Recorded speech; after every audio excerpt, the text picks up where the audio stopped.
Chers frères et sœurs, la page de l'Évangile selon saint Matthieu que nous venons d'écouter est un extrait du discours de Jésus dans lequel il fustige l'hypocrisie et la vanité des pharisiens et des scribes. En réalité, ce discours s'étend du verset 13 au verset 33 du chapitre 23. Les exégètes donnent à ce discours le titre suivant: Les 7 malheurs proférés contre les scribes et les pharisiens. Mais l'évangile de ce jour nous invite à méditer sur les 2 derniers malheurs, c'est-à-dire sur le 6e et le 7e. En effet, par 2 fois Jésus déclare: Malheureux êtes-vous, scribes et pharisiens hypocrites. Ces malheurs sont d'une violence verbale tellement inouïe qu'on a de la peine à les croire évangéliques. Cependant, si l'on examine de près ces malheurs tout en les plaçant dans leur contexte, l'on peut se rendre compte qu'il ne s'agit pas ici de malédiction. Il est question plutôt de dénonciation.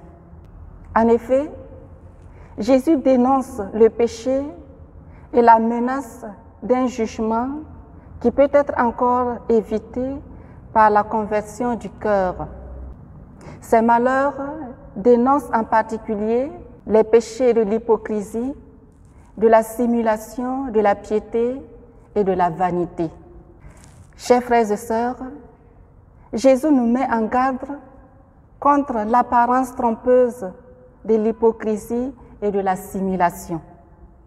Mais en même temps, il nous révèle les critères pour être de vrais disciples et de vrais apôtres.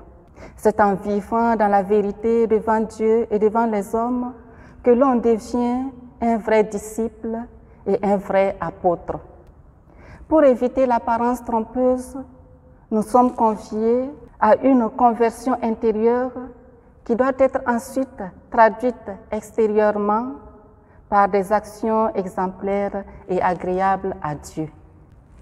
Dans la première lecture, saint Paul rappelle aux Thessaloniciens les conditions dans lesquelles il leur a transmis la bonne nouvelle du Christ.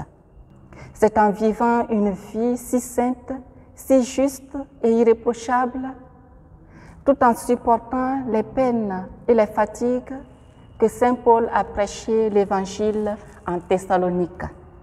L'attitude intérieure de saint Paul s'est traduite dans son comportement qui non seulement reflétait son désir constant d'être financièrement indépendant, mais le démarquait des scribes et des pharisiens. À l'opposé des pharisiens et des scribes, saint Paul accompagne sa prédication par une vie cohérente avec ce qu'il prêche. C'est cela être vrai disciple et vrai apôtre du Christ. Chers frères et sœurs, une vie chrétienne authentique est plus intérieure qu'extérieure. Bien souvent, extérieurement, nous paraissons de bons chrétiens, mais intérieurement, nous vivons une autre réalité. Nous sommes invités à ne pas être des chrétiens de façade, mais des chrétiens qui consentent intérieurement à ce qu'ils vivent extérieurement. Que le Seigneur nous en donne la grâce. Amen.